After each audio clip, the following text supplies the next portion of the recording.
Hola, vamos a continuar con nuestro alegre viaje por los meandros del pensamiento ensayístico de Spinoza Proa en este libro titulado Nietzsche, tres ensayos, de la pluma de tres grandes filósofos zacatecanos, que son Sergio Spinoza Proa, Nelson Guzmán Robledo y Villegas Mariscal, Leobardo Villegas Mariscal. Ya platicamos, ya discutimos mucho el artículo de Villegas Mariscal, ahora estamos precisamente entrando en ese pensamiento que nos prodiga Spinoza Proa. En la ocasión anterior, en el video anterior, llegamos a esa definición de lo que es el pensar que nos ofrece este pensador zacatecano, no tan abismal como el pensador abismal que terminó en un manicomio, pero de todos modos sí, algo profundo. ¿Qué es el pensar para Spinoza Proa? Pues el pensar es el crear, eso es lo que nos dice en definitiva. Por lo tanto, el vehículo de ese pensamiento, el género literario en el que ese pensamiento mejor queda acogido, es el ensayo. Por eso todo lo que escribe Spinoza Proa es un ensayo. Todo es un ensayo, todo es un conjunto de inventiva, todo es un conjunto de asociaciones en ocasiones caprichosas, en ocasiones arbitrarias, en ocasiones difíciles de saber por qué se hacen de esa manera. Pero bueno, ese es el estilo de Spinoza Proa y eso es de lo que estamos ahora comentando. ¿El mejor vehículo del pensamiento es el ensayo? ¿Quién sabe? Él está en contra de los artículos de investigación, o al menos él cree que esa no es la manera correcta de pensar. Eso lo declaró en una entrevista cuando ganó un premio precisamente con un libro de ensayos. Bien, voy a sacar algunas frases acerca de algo que hemos estado platicando, que es la opinión que tiene Spinoza Proa, más que Nietzsche, porque no hay un análisis preciso de la manera en que Nietzsche concibe la ciencia del siglo XIX en los ensayos de Spinoza Proa. Hay más bien como una forma refractada de su propia visión de la ciencia, que él, bueno, se escuda con el pensador abismal, pero en gran medida puede ser su propia opinión la que está en juego aquí. La opinión del pensador abismal es la opinión que el pensador que terminó en el manicomio, que el pensador alemán Nietzsche tenía de la ciencia del siglo XIX. ¿Y en qué consistía la ciencia del siglo XIX? En el reinado de la mecánica. Esa era la ciencia en la que estaba pensando Nietzsche, en la mecánica newtoniana, en la idea que se tenía en el siglo XIX de que la naturaleza estaba perfectamente descrita por las leyes naturales que regían sobre la materia. Una visión positivista que aparecía en todos los positivismos, a la vez que determinista. Es contra esta visión contra la que va Nietzsche. Nietzsche está contra la ciencia mecánica del siglo XIX. Creo que incluso en alguno de sus libros nos habla de el señor mecánica. Bien, y en eso, como ya he mencionado en otras ocasiones, se parece a muchos pensadores de la ciencia de su tiempo, como Ernst Mach. Hay una curiosa anécdota que voy a sacar ahora antes de continuar, que tiene que ver con la relación que existió entre Ernst Mach y Friedrich Nietzsche. Al parecer, en la biblioteca de Friedrich Nietzsche, esto viene en esto lo saco del manual, Handbuch, está en alemán, Handbuch der Nietzsche Unwissenschaft, algo así, manual de Nietzsche y la ciencia. Hay un ensayo de Pietro Gori, creo que Gori, en donde Pietro Gori, que nos habla precisamente de la relación entre Mach y Nietzsche. Lo extraño es que esa relación fue muy tenue, si acaso existió. ¿Cómo se descubre esa relación? Bueno, pues se ve los libros que tenía Nietzsche. Yo aquí tengo muchos libros. Los libros que tenía Nietzsche en su biblioteca y en ellos se encontraron dos referencias a Mach. Uno, el análisis de las sensaciones, el más conocido de sus libros, el análisis de las sensaciones. Ignoro si Spinoza Proa y sus seguidores, sus colegas, conocen ese libro de Mach. Ignoro si lo han leído. Creo que no. Creo que muchos de ellos consideran que lo único que vale la pena leer es a los griegos. Entiendo yo que Nietzsche no tenía esta opinión, pero bueno, ellos tienen otra porque se encuentran en un más allá del pensamiento, la filosofía y demás cosas. Entonces, en la biblioteca de Nietzsche se encontraba el análisis de las sensaciones Mach, y se encontraba un artículo que escribió Mach con otra persona acerca de las alas de los aviones. Ustedes recordarán que Mach fue un científico que nos legó para la posteridad algo que se conoce como el número de Mach, del que pues no voy a discutir ahora. Tiene que ver con la relación entre velocidades en un fluido y cosas por el estilo, cosas que pues obviamente a Spinoza y compañía no les importan, pero a Nietzsche sí. Entonces, eso se encontró en la biblioteca de Nietzsche. Incluso, nos dice Gori, Nietzsche tenía esos libros porque el coautor de Mach, con el que escribió acerca de las alas de los aviones en un fluido, es decir, en el aire, el coautor de Mach, creo que se apellidaba Klemperer o algo así, le envió a Nietzsche esos dos libros. Uno es un artículo, una separata, y otro es un libro, el análisis de las sensaciones. Se los envió a Nietzsche porque ese coautor de Mach Klemperer, creía que, bueno, había muchas coincidencias entre el pensamiento de Nietzsche y de Mach. Y Nietzsche le envió a Mach precisamente el origen de la tragedia. Mach, por supuesto, lo leyó y consideró que Nietzsche y él no tenían grandes acuerdos. Esa es la opinión de Nietzsche. No dijo en dónde estaba en desacuerdo Nietzsche con Mach. Pero esto sería muy interesante. Me figuro que un coleccionista de libros estaría muy interesado en tener ese libro, El origen de la tragedia, que leyó Mach y que le envió directamente Nietzsche a Mach. Eso sería, bueno, una joya para todos los amantes de los libros. Bien, ¿esto qué tiene que ver con Spinoza Proa? Bueno, tiene que ver con el hecho de que la ciencia que execra Nietzsche, la que denigra constantemente, es la mecánica del siglo XIX, la que les acabo de escribir hace un momento, esa que tiene una visión del mundo basada en los conceptos de fuerza, espacio, tiempo, materia. Esa. Y que la materia está sujeta a las leyes de la mecánica y que por lo tanto no hay más que eso. Ese determinismo, esa legaliformidad, es lo que va a venir a romper la física del siglo XX y que ya en el siglo XIX se estaba corroyendo con la introducción del concepto de probabilidad. No todo está sujeto a las leyes de la mecánica, sino que la mecánica misma involucra un caos dentro de sí. Y esto nos lleva al concepto de probabilidad. No porque haya caos, no se pueda describir racionalmente. Con la probabilidad se puede. Ya después Keynes nos dirá que ciertos fenómenos económicos o en general la economía no se puede describir con la probabilidad porque las expectativas humanas pues son antes que todo un conjunto arbitrario de hechos psicológicos inconexos. Pero bueno, volvamos a Spinoza Proa. ¿Qué nos dice el de la ciencia? Seleccioné unas pocas citas de su maravilloso ensayo, de su pensamiento. Dice así: pero esto no significa que ella, la ciencia, sea más verdadera que otras formas de pensar o experimentar la existencia. En primer lugar, y es lo más grave, anula las diferencias y las sustituye por esquemas rígidos, por conceptos fijos y esqueléticos, fetichiza la estabilidad artificial de la definición. En gran medida, esto que dice Spinoza Proa, pienso yo que lo dice sin saber muy bien por qué lo dice Nietzsche. Se remite única y exclusivamente a ese tipo de ciencia que el siglo XIX entronó, es decir, la mecánica clásica de Newton. Hoy día sabemos que esa no es toda la ciencia y que no puede servir como modelo para reconstruir el proceso del conocimiento científico.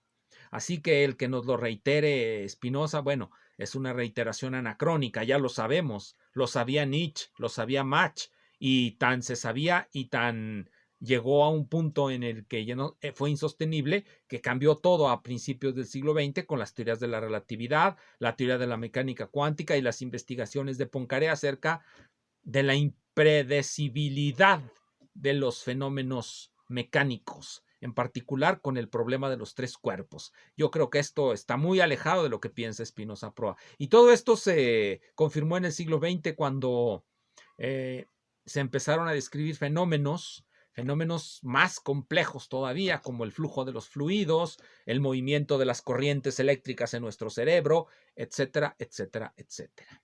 redes neuronales y cosas así, cristales líquidos, etcétera. Bueno, cosas que Spinoza y compañía pues ni se imaginan ni les interesa y muchísimo menos reflexionan sobre ello. Ellos están reflexionando sobre el pasado, son pensadores anacrónicos, piensan única y exclusivamente en el ayer y desde el ayer, bueno, lanzan juicios sobre el hoy. Así son. Vamos a otra cita, nos dice Spinoza: el científico no ve el mundo menos deformado que, aunque guarda con él notorias diferencias, como lo observa desde la elevación de su altar el sacerdote. El científico no ve el mundo menos deformado que el sacerdote. Bueno, esto ya nos lo había dicho. Él está más allá de la filosofía, está más allá de la ciencia, está más allá de la religión. Lástima que sea una ciencia que ya está periclitada. Pero bueno, nunca está de más recordar que la ciencia del 19, no identifiquemos lo que dice Spinoza con la ciencia hoy día vigente. Es muy diferente y lo que dice Spinoza no le hace justicia. De hecho, es una completa confusión quien tome literal Spinoza. El problema es que no tienen perspectiva histórica estos compañeros. Se les olvida mencionar, Nietzsche se refiere a la ciencia del siglo XIX, a la ciencia que él conoció, a la mecánica clásica, al determinismo newtoniano. A eso se refiere, no a la ciencia de hoy. La ciencia de hoy es otra cosa, que ellos no comprenden ni les interesa. Y no tiene que ver con lo que están diciendo. Bien, vamos a otra cita acerca de la ciencia. La ciencia puede convertirse, y de hecho, de eso precisamente se ha tratado en su trayecto histórico, en una forma vicarial, sustitutiva, vampírica de la existencia, y lo es inevitablemente porque no solo no entiende la lógica de la diferencia, sino que no quiere saber nada de ella. ¿Qué será la lógica de la diferencia? Nunca nos lo explica. Siempre cita a Deleuze, pero eso no quiere decir que realmente debamos caer en las redes de todo el conjunto de conceptos maquínicos de Deleuze, porque pues recordemos que Deleuze tenía la misma idea que Spinoza: hay que forjar conceptos, ensamblarlos, generar rizomas y hacer máquinas, hacer máquina. La filosofía para él es una creación libre de conceptos que nos van a permitir, bueno, jugar con la existencia. Pero bueno, eso es Deleuze. Bien, no sería eficaz, no funcionaría si le preocupara la diferencia a la física. De hecho, sí le preocupa. La física se ocupa precisamente de lo completamente no humano, de lo inhumano. La ciencia no trata con cosas humanas, sino con aquello que está más allá de nuestra subjetividad. Obviamente, para un idealista trascendental, y todos estos compañeros tienen mucho de eso, no hay un más allá. Todo está en la intimidad del yo. Pero bueno, para los científicos no es así. Son en muchos casos realistas ingenuos, realistas especulativos, realistas científicos, etcétera. Pero su principal marca es el realismo filosófico, en sus muchas variantes, no el idealismo. Estos compañeros se ubican en el polo opuesto del espectro filosófico, que es el idealismo, en las muchas versiones que pueda haber del idealismo y que ellos siempre tienden a confundir. Según ellos, el idealismo se traga al realismo en Hegel y bla, bla, bla, bla, bla, bla. Pero bueno, de eso discutiremos en otro momento. Estamos con las citas de la ciencia. Entonces, todas estas citas acerca de la ciencia son anacrónicas, se refieren a una ciencia que no es más ya lo que está presente. Supongo que ellos dirían que la crítica de Nietzsche a los conceptos se sostiene, sin embargo, yo sostengo que no es realmente así.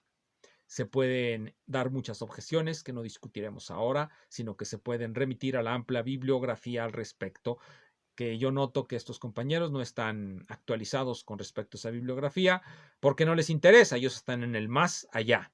Es decir, Spinoza Proa renuncia al paper, al artículo de revista científica, y se dedica única y exclusivamente al asociacionismo, al, digámoslo así, diletantismo y a forjar metáforas que sorprendan a sus lectores. Eso es lo que hace. Y con ello oculta su anacronismo, su desdén por lo moderno, por la ciencia, sus limitantes, pues. En ocasiones, como dijo Borges, el lenguaje nos puede hacer aparentar ser más sabios de lo que somos. Así es que no caigamos en el embrujo de un estilista del lenguaje. Bien, vamos a seguir mostrando algunas citas sobre la ciencia anacrónica de Spinoza Proa. Aquí hay otra. La ciencia no solo no se ha puesto a la altura de los tiempos, sino que al incrementar su poder ha contribuido a achatar las cosas y ponerlas al alcance de la gente menos sensible a la cultura en cuanto que tal. Como ya hemos dicho, Spinoza Proa hace una división arbitraria, una división que viene del kantismo, entre lo que viene a ser la ciencia y lo que viene a ser el arte. Y aquí lo dice. La ciencia no precisa en absoluto de la cultura para ejercerse. De ahí su debilidad, sino su vulgaridad. La ciencia no precisa de la cultura. No, no precisa de la cultura. La ciencia es superior a la cultura, si entendemos por cultura el conjunto de supercherías y anacronismos en el que se mueven muchos. Claro que no, la ciencia no precisa de la cultura. De esa cultura no, y posiblemente de ninguna otra que esté por el estilo. La ciencia es en sí misma el mejor camino para liberarnos de las culturas anacrónicas, de las culturas demenciales, de las culturas fascistas y para aspirar a un mundo más democrático. Pero bueno, estos compañeros están en otra frecuencia. Voy a reiterar, la ciencia no solo no se ha puesto a la altura de los tiempos, la ciencia está incluso logrando construir teorías acerca del arte. El arte nunca va a construir una teoría de la ciencia, jamás. Pero la ciencia sí puede construir una teoría del arte, es decir, se puede construir una explicación científica del arte, pero difícilmente, porque el arte no es ciencia, se podrá construir una explicación artística de la ciencia.